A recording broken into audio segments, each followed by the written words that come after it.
मंडळी नमस्कार. भाऊ नमस्कार. नमस्कार. नमस्कार मंडळी, आज आपण कळंब यवतमाळ जिल्ह्यातील कळंब तालुक्यामध्ये दिगडे परसोडी आहे, वर्धा नदीच्या काठावर. कळंबवरून मंडळी 17 किलोमीटर दिगडे परसोडी हे गाव आहे आणि या गावामध्ये आज आपण सोयाबीनची पीक पाहणी करण्यासाठी आलेलो आहोत. माझ्यासोबत आहे प्रकाश भाऊ वाघमारे आणि सोबतच धनराज भाऊ वाघमारे, बहुतेक काका पुतणे, तुमचे काका धनराज भाऊ. म्हणजे या शेतात येण्यामागचा उद्देश म्हणजे यांनी सोयाबीन पेरणीनंतर ऑक्सिक्लोरोक्विन हे कांद्याचं तणनाशक अतिशय स्वस्त असं 100-150 रुपयाचं एका एकरामध्ये त्यांनी फवारणी केली 24 तासाच्या आत आणि त्याचे रिझल्ट इथं पाहण्याकरिता आम्ही आलेलो आहोत. भाऊ, आता तुम्ही ही जी पेरणी इथे केली साधारणतः जून महिन्याच्या किती तारखेला पेरणी झाली? 28ला पेरणी. ओके. आणि आता आहे 24 तारीख, म्हणजे जवळजवळ एक महिन्याच्या आलंच, जवळजवळ आलं. तर आता हे एक महिन्याच्या जवळपास जे पीक आहे भाऊ, या पिकामध्ये तुम्ही सुरुवातीला कोणतं तणनाशक फवारलं होतं? सुरुवातीच कांद्याचं तणनाशक. म्हणजे दुसरं कोणतंच नाही? पेरणीच्या दिवशी की पेरणीच्या दुसऱ्या दिवशी? अच्छा, म्हणजे किती एकर शेत आहे? 5 एकर. म्हणजे हे 5 एकर शेत आहे. त्यांनी पेरणीच्या दिवशी अर्ध शेत फवारलं आणि राहिलेलं दुसऱ्या दिवशी फवारलं. आणि माझ्या अनुभवाप्रमाणे 24 तासाच्या आत आपल्याला हे ऑक्सिक्लोरोक्विन तणनाशक सोयाबीन आणि तूर या पिकासाठी प्री इमर्जन म्हणून आपल्याला फवारायचं आहे. परंतु याचा लेबल कॅम्प कुठेच नाही आहे, हे पण लक्षात असू द्या. हे आमचे प्रयोग आहे आणि हे आम्ही करत आहे. त्याचे साईड इफेक्ट आम्हाला कुठेच दिसले नाही. 5-6 वर्षापासून हे मी प्रयोग करत आहे. आमचे शेतकरी बांधव तो ते वापरत आहे. भाऊ, आता हे तुम्ही फवारल्यानंतर तुम्हाला किती दिवसानं तण दिसलं शेतात? तण दिसलंच नाही सुद्धा अजून आतापर्यंत. अजूनपर्यंत तण दिसलंच नाही? बारीक आता निघालं तर तुमचं डवरण झालं. डवरण झालं. तेव्हा त्या प्रमाणात निघलंच नाही. नाही नाही त्या प्रमाणात निघालच नाही. म्हणजे जवळपास एक महिना 30 दिवस 35 दिवस पर्यंत दिसलंच नाही, तण दिसत नाही. दिसलंच आणि तण न दिसल्यामुळे तुम्ही नंतर फवारणी पण तुम्हाला करायचं काम पडलं नाही. म्हणजे मंडळी, जो की तणनाशक सोयाबीन पेरल्याच्या नंतर तण जेव्हा उगवते आणि त्याच्यावर जेव्हा आपण तणनाशक फवारतो तो साधारणतः 700 कमीत कमी 600-700 रुपयापासून तर 1000 रुपयापर्यंत एकरी खर्च येतो, नाही भाऊ? तर तो खर्च वाचला, बरोबर आहे. 100-150 रुपयामध्ये तुमचा एका एकराचा हिशोब लागून गेला. दुसरी महत्वाची गोष्ट, याच्यामध्ये तणनाशक पीक निघाल्यानंतर न फवारल्यामुळं पिकाला जो तणनाशकाचा शॉक बसतो तो इथे बसला नाही. म्हणजे आज भाऊन सांगितलं की बा 1 महिन्याचं हे पीक झालेलं आहे आणि मंडळी 1 महिन्याचं पीक बघा किती सुंदर असं दिसत आहे. अतिशय लवरभर पीक आहे, म्हणजे तणनाशकाचा मारच बसला नाही. मारच नाही बसला. त्याच्यामुळे म्हटलं की नाही, हा, पीक हे वाढतच चाललं. तूर पीक पण सुंदर आहे. म्हणजे ही जे तुम्ही तणाचं जे नियंत्रण केलेलं आहे, इथे म्हणतात ना भाऊ, लहानची बित्तन काम करी चित्तन. छोटीशी 100 मिलीची ती बॉटल होती ऑक्सी प्लस म्हणून जय कंपनीची, आणि एकदम स्वस्त पण. फक्त एवढंच होतं की थोडस वेळ साधणं महत्वाचं. हे जर नियोजन केलं तर म्हणजे औषधापेक्षा फवाराच्या रोजदाराला जास्त बरोबर आहे ना. 30 रुपये पंप आहे तुमच्या गावात की 40 रुपये? 45. म्हणजे 40 रुपये पंप हा रोजदाराला आपल्याला फवारणीसाठी द्यायचा आहे. आणि एकरी किती पंप पडले असतात तुमच्या शेतात? एकरी समजा 28 पंप पडले. किती एकरात? 5 एकरात. 5 × 30 5.5 पंप. 6 पंप जरी पकडतो म्हणलं मंडळी, म्हणजे 15 × 90 मिली फक्त औषध लागलं. 125 रुपयाचं औषध झालं ते. समजा 10 मिली त्याच्यातलं उरलं. आणि दुसरी महत्वाची गोष्ट म्हणजे 125 रुपयाच्या औषधामागे 6 पंपाला 6×24 240 रुपयाची मजुरी लागली. म्हणजे इथं बघा, बरेचसे गोष्टी अशा आहे, औषध इतकुशा पैशाचं आणि मजुरी एवढी मोठी. असो, मजुराशिवाय तर फवारणी शक्य नाही. पण मंडळी, खरोखर कमीत कमी खर्चामध्ये आपल्याला तणाचं सुंदर नियंत्रण झालं. नाही तर बरेचदा काय होतं की आता नजरहटी दुर्घटना घटी झाली आपण म्हणतो. जर हा तणाचा हिशोब बरोबर भाऊ वेळेवर जर लागला नाही तर बरेचदा मग हे तणनाशक मारा, ते तणनाशक मारा, मारूनही तण बरेचसे मरत नाही. तण खूप राहते. मी पेराच्या आधी एवढं तण होतं इथं. अच्छा. अगोदर पेराच्या दिवशी अच्छा खूप तण होतं. अच्छा.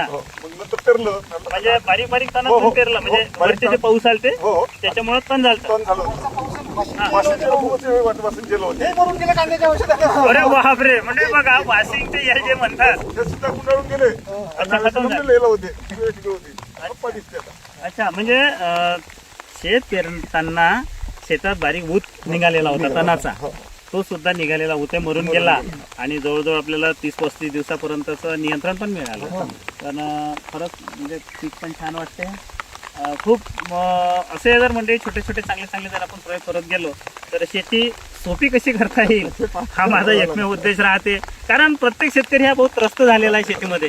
काय करावं काही सुचत नाही. आता जवळजवळ 12-14 दिवस पाऊसच नव्हता, त्याच्यामुळे बरेच जर कपाशी वगैरे पाहतो म्हटलं तसे लालसर पिवळसर काही कपाशी आलेली आहे, बुरशीचे रोग आलेला आहे, त्याच्या मुळ्या खराब होऊन राहिलेल्या आहे, कान फोडून राहिला त्याला. आणि त्याच्यानंतर जर म्हणजे शेतकऱ्याच्या मागे विघ्न पाहतो म्हटलं दुनियाभराचेच आहे. तर अशा याच्यामधून जर असे कमी खर्चाचे जर नुकसे आपल्याला जर आपण करत गेलो तर शेती सोपी करत आपल्याला चाला लागणार आहे. तर याच्यावर अजून एकही फवारा झाला नाही अजून एक नाही आणि मला नाही ना, आता कामच नाही भाऊ मारायचं. हा हा हा आपल्याला फक्त एक वरचा फवारा मारत नाही. अच्छा अच्छा, तर आता याच्यावर वरचे 2च फवारे, जास्त काही सोयाबीनचा लाड लावण्यात मजा पण नाही. तुमची आवश्यकता नाही, वरच्या फवाराची आवश्यकता नाही सध्या. नाही काही दिसून नाही राहिलं. कापरेला काही होत नाही सध्या. याला काही होत नाही. फुलावर फुलावर तर मारूच आपण आपण एखादी आपण एखादी मारून द्यावं. हरकत नाही. पिकाचं व्यवस्थापन थोडंसं करावंच पाहिजे. पण याला खत कोणतं पेरलं भाऊ? हात पेरलंच नाही. खत पण दिलं नाही. आमच्या इकडे हात पेरतच नाही भाऊ. सोयाबीनला हात नाही पेरत. अच्छा, हे फार चांगलं आहे. म्हणजे खताचा पण खर्च वाचला. अच्छा, आता लागत फवारणी मधून वगैरे तलप वगैरे सुटल्यानंतर एखादी देत आहे. आणि खत न पेरण्यामागचं एक कारण मंडळी भाव. वास्तविक पाहता सोयाबीनला जे भाव पाहिजे शेतीच्या खर्चावर आधारित ते भावच भेटून नाही राहिले. त्याच्यामुळं शेतकऱ्यांची मानसिकता तर सोयाबीन पेरायची नव्हती, पण सोयाबीन ही पेरली कशासाठी? ह्या तुरीसाठी. म्हणजे बरोबर आहे ना भाऊ? म्हणजे कारण तूर आपण पेरायची बा, आता इथं आपण पाहू शकता आता हे जे तूर आहे तर ह्या तुरीचं अंतर ते ह्या इकडल्या तुरीचं अंतर इकडे जर पाहतो म्हटलं भाऊ तर ह्या तुरीचं अंतर हे जवळजवळ नाही म्हणतो म्हणलं तरी एक 9 फुटाचं अंतर आहे. ह्या 9 फुटाचं जे अंतर आहे तर हे अंतर रिकामं असं ठेवण्यापेक्षा काहीतरी त्याच्या सोयाबीन पेरावं म्हणून इथं मंडळी सोयाबीन पेरण्यात आली. नाहीतर या 4000 रुपयाच्या भावानं सोयाबीन अजिबात पुरत नाही, म्हणून त्यांनी खतही दिलं नाही. त्याच्यानंतर आता तणनाशकाचा जर फवारा तुम्हाला सांगितलाच का पेरणीपूर्वी, पेरणीच्या अगोदर तणनाशक फवारलं. आता एक 2-3 फवारणी करून टाकायची आणि जे झालं ते घेऊन घ्यायचं आणि तुरीची सोय करायची. कारण सध्याच्या कंडिशनमध्ये तुरच असं पीक आहे की कमी खर्चामध्ये चांगल्यापैकी 4 पैसे आपल्याला मिळून जाते. तर भाऊ खूप बरं वाटलं तुमच्या शेतात येऊन, समाधान वाटलं आणि असं मस्त निरोगी दौऱ्याने झालेलं आहे. खूप छान पीक दिसून राहिलं, आनंद वाटून राहिला. पाणी पण चालू आहे, खूप दिवसानंतर पाणी चालू झालं आता. हो, आमच्या शेतकरी बांधवांना काय सांगाल तुम्ही या तणनाशकाबद्दल? आपलं सक्सेस आहे. सक्सेस आहे. कोणी करून. अच्छा अच्छा, ठीक आहे ना. कमी खर्चाचं आहे. कमी खर्चाचं आहे. हो हो. मीच पहिले म्हटलं मारावं का नाही मारावं, कांद्याचा खूप विचार केला. म्हटलं वेळ भेटला मारून आपण आणलं औषध मारून द्या. तर माझा एवढा फायदा ना म्हणजे पेरण्यानं तो पेरावं का नाही पेरावं उठून टाकावं असं वाटे सुरुवातीला. हो इतकं पण दिसत होतं. हो ते गेलं आणि हे ना ते खूप होतं. एवढ्याच्यात कसं वकून टाकावं का करावं बा. हा हा पण आता पुन्हा वेळ चालली जाईल हा. पेरण्याची. हा एखादी महिन्याला तर बरेच वारं पडले ना त्यावेळेस हा पाणी जायला लागून पडले तर जवळ. हा वारं पडून कधी पाणी जायला लागलं चालतही नाही. त्याच्यामुळे म्हणलं काही ना पेरून टाका पाहू म्हणलं तणनाशक मला भावना भरूनच पाहावं. तर ते एकाच काही हरकत नाही म्हणाली. आपण आता असंच करणार आहे. बिलकुल बिलकुल.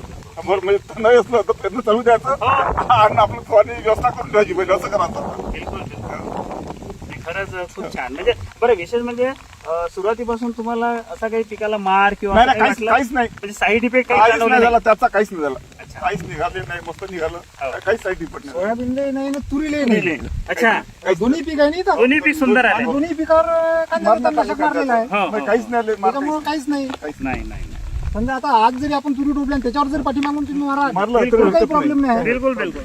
म्हणजे हा प्रयोग आपल्या प्रगत शेतकरी चॅनलवर 4 वर्षाच्या अगोदर जो एक मी व्हिडिओ टाकलेला आहे, माझ्या तुरीचं व्यवस्थापनाबद्दलचा एक व्हिडिओ आहे. तर तो जवळपास 1,04,000 लोकांनी आतापर्यंत बघितलेला आहे. तर मंडळी, त्या व्हिडिओमध्ये मी ह्या तणनाशकाचा उल्लेख केलेला आहे आणि तेव्हापासून आमच्या भागामधले काही काही शेतकरी ते करतात आणि यावर्षी तर तुमच्या परसोडीमध्ये बऱ्याच शेतकऱ्यांनी त्या औषधाचा आणलं, वापर करण्याचा प्रयत्न केला, परंतु 10-12 लोकांनी वापरलं आणि काही लोकांना कसं झालं की पाऊस लागून पडला, त्याच्यावरती मारलं. हा, त्याच्यामुळं ते मारता आलं नाही. असं तर ह्या खूप छान वाटलं भाऊ, खूप खूप धन्यवाद. नमस्कार.